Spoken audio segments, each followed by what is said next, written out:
Hello दोस्तों, GS now के नए वीडियो में आपका स्वागत है। आज हम लोग गंगा नदी तंत्र के बारे में जानने की कोशिश करेंगे और मैं इस चैप्टर को ऐसे बनाया हूँ कि इससे बाहर आपका कोई भी प्रश्न नहीं जाएगा। आप इसको पढ़ देखने के बाद आप किसी भी ईयर का क्वेश्चन, किसी भी एग्ज़ाम का पेपर आप देखिए, अगर गंगा नदी तंत्र पे आया होगा तो इससे बाहर कुछ नहीं होगा, इसका मैं दावा कर सकता हूँ। तो चलिए शुरू करते हैं। देखिए, गंगा नदी तंत्र को हम लोग पढ़ने के लिए मूलतः देखिए 3 पार्ट में इसको पढ़ना ज़्यादा सही रहेगा। पहला पार्ट इसका उत्तराखंड वाला क्षेत्र, उत्तराखंड वाला मतलब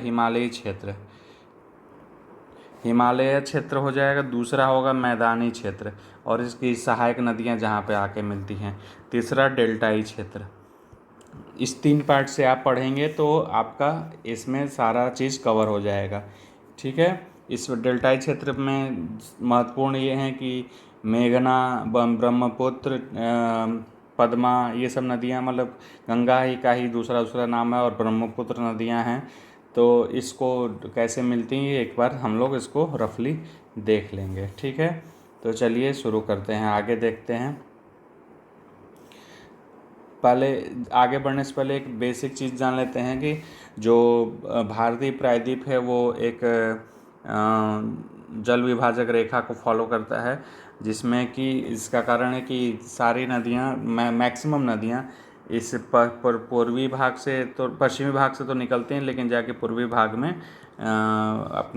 अपना पानी गिराते हैं बे ऑफ बंगाल में जाके। इसका कारण है कि ये पूरा एक ढाल का अनुसरण, इधर साइड में एक ढाल है जिसका अनुसरण जल करता है और ये अपना पानी जाके बे ऑफ बंगाल में गिराती हैं। जबकि इसमें 2 एक्सेप्शन है, नर्मदा और तापी इसके एक्सेप्शन हैं, क्योंकि ये दोनों ही रिफ्ट वैली से गुजरते हैं, इसलिए ये मध्य भाग से तो निकलते हैं अलग, अचानक अमरकंटक की पहाड़ियों से नर्मदा निकलता तो है, लेकिन जाके ये अरब सागर में गिरता है, न कि बे ऑफ बंगाल में। ठीक है, इसको आगे अब दूसरे वीडियो मेरा बना हुआ उसमें आप देख सकते हैं, डिटेल में आगे बढ़ते हैं इससे।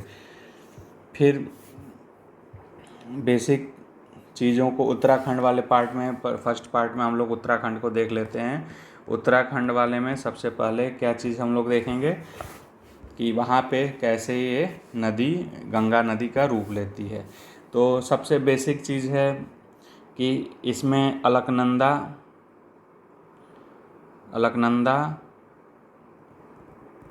और भागीरथी 2 महत्वपूर्ण नदियाँ हैं। अलकनंदा और भागीरथी के मिलने से गंगा बनती है। यहाँ से गंगा, इसका नाम हो जाता है देवप्रयाग से। ठीक है, इससे पहला अलकनंदा और भागीरथी रहती है। और 2-3 महत्वपूर्ण और सहायक नदियाँ हैं जिसके मिलन स्थल से कुछ स्पेशल जगहों का नाम है, जैसे कर्णप्रयाग है। अलकनंदा और पिंडार नदी के मिलन स्थल पे कर्णप्रयाग है। फिर मंदाकिनी और अलकनंदा नदी के मिलन स्थल पे रुद्रप्रयाग है। और क्वेश्चन ये बहुत बार पूछता है कि किस नदी के किनारे केदारनाथ है। केदारनाथ किस नदी किनारे है तो मंदाकिनी नदी के किनारे है। ठीक है, इसी तरह दूसरा प्रश्न पूछता है बहुत बार ये कि बद्रीनाथ किस नदी के किनारे है, तो बद्रीनाथ आपके अलकनंदा नदी के किनारे है। ठीक है, इसके अलावा फिर हम लोग आगे ध्यान देंगे तो भील गंगा एक नदी है जो कि भागीरथी से टिहरी में आके अपना उस ट्रिब्यूटरी आके मिलती है। वहाँ पे टिहरी बांध बना हुआ है, काफ़ी फेमस बांध है टिहरी बांध। तो ये भील गंगा नदी है जो कि भागीरथी से टिहरी में मिलती है। इसके अलावा देखेंगे जहाँ से रुद्रप्रयाग, अलकनंदा और भागीरथी जहाँ आके मिलती हैं वहाँ से गंगा नाम हो जाता है और इस जगह का नाम है देवप्रयाग। देवप्रयाग के बाद ये आगे बढ़ती है नदी, हरिद्वार पहुँचती है। हरिद्वार महत्वपूर्ण इसलिए है क्योंकि हरिद्वार से ही कहा जाता है कि हरिद्वार से ही गंगा पहाड़ी क्षेत्र को छोड़ के मैदानी क्षेत्र में आ जाती है। ठीक है, तो हरिद्वार महत्वपूर्ण क्यों है, क्योंकि गंगा पहाड़ी क्षेत्र को छोड़ के मैदानी क्षेत्र में आ जाती है, अब ये मैदान में आ जाता है। ठीक है। इसके अलावा आगे का हम लोग डिटेल देखते हैं। अब पहला पार्ट खत्म हो गया। अब दूसरा महत्वपूर्ण पार्ट है, वो है मैदानी क्षेत्र। मैदानी क्षेत्र, जैसे कि एक चीज़ आप लोगों को बता दूं मैं, कि नदियों की 3 अवस्थाएं होती हैं मूलतः। नदियों की 3 अवस्थाएं होती हैं। फर्स्ट अवस्था होती है युवावस्था, दूसरी अवस्था होती है इसकी मध्य अवस्था, और तीसरी होती है वृद्धावस्था। ठीक है। जिसमें ये पहाड़ी क्षेत्र है, हिमालय क्षेत्र, वहाँ से यंग है, मतलब टीनेजर टाइप का है, बहुत ज़्यादा स्पीड में पानी आती है, सब कुछ तोड़ते हुए चलती है, गार्ज बनाती है। ठीक है। बड़े बड़े गार्ज बनाती है जिसमें से नदियाँ निकलती हैं, अपना पत्थर वत्थर सब कुछ तोड़ के आगे बढ़ता है। दूसरा पार्ट है मध्य भाग। मध्य भाग में महत्वपूर्ण क्यों है कि इसकी स्पीड थोड़ी स्लो हो जाती है, और इस ढलान में अनुसरण करने वाले और सहायक नदियां जो हैं वो आके बड़े सोते से या बड़ी मुख्य नदी से आके मिलना शुरू कर जाती हैं। तो यहाँ पे मध्य भाग में जैसे कि यूपी, बिहार और वेस्ट बंगाल का क्षेत्र है, वो और एमपी का कुछ पार्ट है, ये सब ट्रिब्यूटरीज हैं यहाँ से, तो आके मिलती हैं गंगा में। ठीक है। तीसरा पार्ट है वृद्धावस्था, इसको कहा जाता है। इसमें क्या होता है, ढलान देख रहे होंगे आप, जैसे इसमें ढलान सबसे ज़्यादा हाई है, फिर कम है थोड़ा सा, फिर उसके बाद सबसे कम है। लगभग ये समतल हो चुका है, समंदर के बराबर आ चुका है। तो इतनी स्पीड या इतना उसमें वेग नहीं बचा पानी में कि जितना कैरी करके ला रहा है वो अपना ऊपर से, उसको आगे कैरी फॉरवर्ड कर सके। तो क्या करता है कि मैं इस वाले पार्ट में आता है तो अपना जो भी पत्थर मिट्टियां हैं उसको ड्रॉप करना शुरू कर देता है, मतलब छोड़ना शुरू कर देता है, और इसके कारण ये अंत में जाकर डेल्टा का निर्माण करता है, मिट्टियों को छोड़ देता है वो। आखिर डेल्टा बनने के कारण क्या है, जितनी मिट्टियां हैं उसको वो कैरी फॉरवर्ड करने में क्षमता नहीं रहता, उतनी स्पीड नहीं रहता, इस पर पानी में इतना वेग नहीं रहता कि उस मिट्टी पत्थरों को उठा के आगे तक ले जा सके। तो बीच बीच में छोड़ता रहता है, और उसके किनारे किनारे नदियाँ जो है पानी बहना शुरू कर देता है, और बीच बीच में डेल्टा बनता जाता है, मिट्टियों का जमाव होता रहता है। ठीक है। तो ये 3 अवस्थाएं हो गई। तो इसी 3 अवस्थाओं के आधार पर आप देख सकते हैं कि एक पहला अवस्था गंगा नदी तंत्र में, इसी को देखते हुए देख सकते हैं, पहला उत्तराखंड वाला क्षेत्र है जिसमें ये वाला पार्ट हो जाएगा, जिसमें काफ़ी यंग है, सारे पत्थरों को तोड़ते आ रही है। दूसरे अवस्था को देखते हुए आप देख सकते हैं यूपी, बिहार वाला और वेस्ट बंगाल वाला क्षेत्र हो जाएगा। वेस्ट बंगाल का नहीं ज़्यादातर पार्ट, लेकिन हाफ पार्ट जहाँ से हुगली अलग होती है उससे पहले का पार्ट आप देख सकते हैं। तीसरा पार्ट हो जाएगा वेस्ट बंगाल बांग्लादेश वाला पार्ट हो जाएगा, जिसमें कि वृद्धावस्था में चला जाता है। ठीक है। तो आगे हम लोग इसमें बढ़ते हैं। अब यहाँ पे देखेंगे कि अब उत्तराखंड से निकलते हुए मैंने इसको रेड कर दिया है, जो गंगा नदी और रेड है, और सहायक नदियाँ जो हैं वो ब्लू कलर की ब्लू कलर की हैं। तो गंगा नदी यहाँ से निकलती है, और सबसे पहले इधर साइड में देखेंगे तो राम गंगा आती है, और जाके गंगा नदी में सहायक नदी लेफ्ट साइड से मैं बता दें, ये लेफ्ट है, ये राइट है।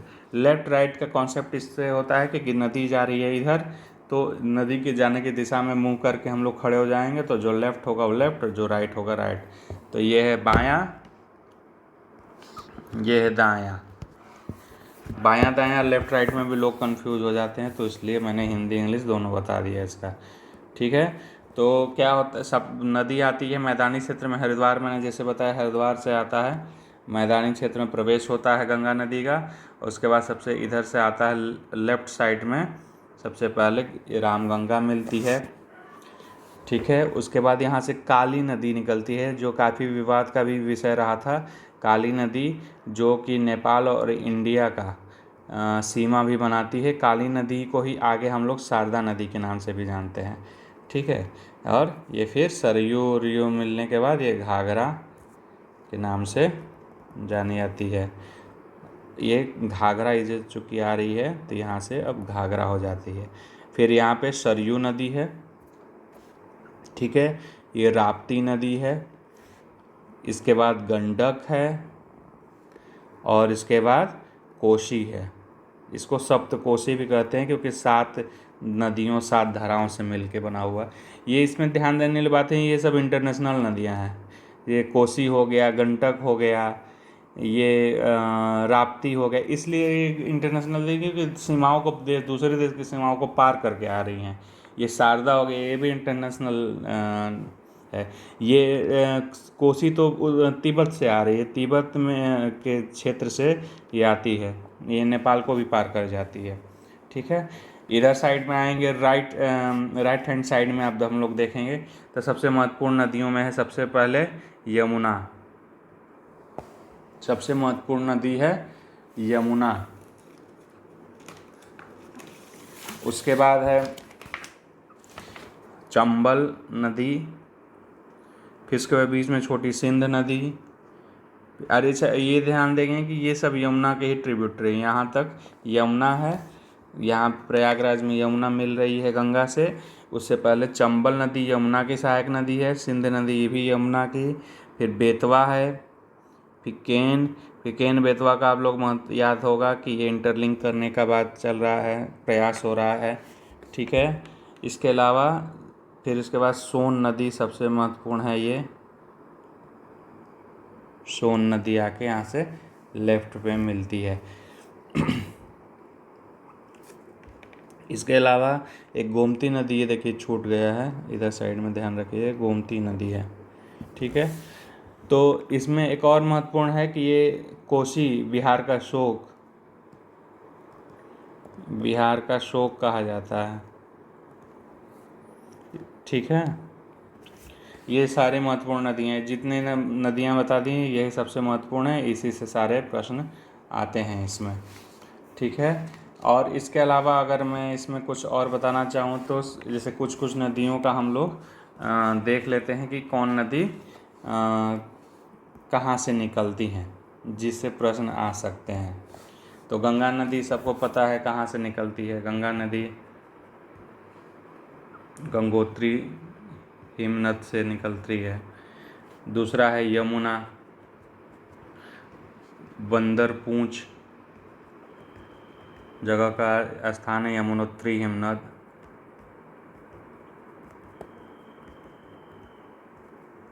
यमुनोत्री हिमनद।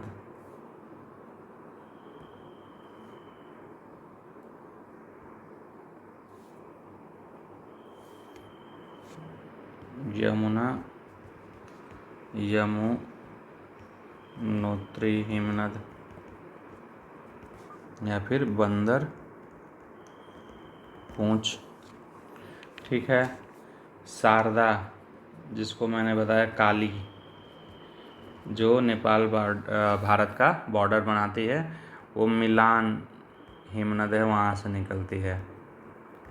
ठीक है, फिर कोसी, गोसाईनाथ, इसकी कुछ सहायक नदियाँ तिब्बत से भी आती हैं, कोसी की। फिर रामगंगा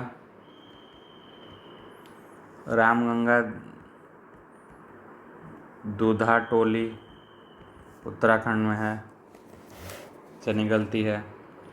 सोन, अमरकंटक, ये आपका अमरकंटक पहाड़ी से आपको बताना है कि अमरकंटक, कमेंट में बताइएगा अमरकंटक क्यों और फेमस है, कुछ स्पेशल है यहाँ पे। दामोदर नदी, ये हुगली से जाके मिलेगी, इसलिए सहायक नदियों में से है। छोटा नागपुर पहाड़ी। ठीक है, फिर चंबल नदी महू से निकलती है, एमपी में है। फिर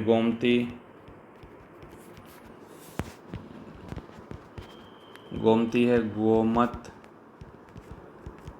ताल, फुल्लर झील के पास।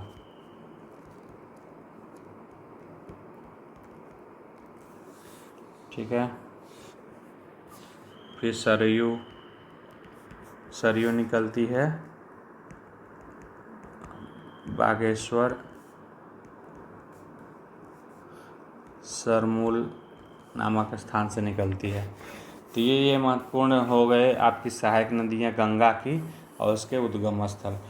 इससे ज़्यादा बाहर कोई भी चीज़ नहीं पूछेगा। और उसका आप थर्ड पार्ट हम लोग एक बार देख लेते हैं, समझ लेते हैं कि आखिर गंगा नदी जब आके, जैसे कि नक्शे में इसमें अगर दिख रहा हो तो, इसमें नहीं दिख रहा है तो मैं आपको बता देता हूँ। जैसे गंगा नदी आती है वेस्ट बंगाल में, तो इधर से हुगली नदी एक हो जाती है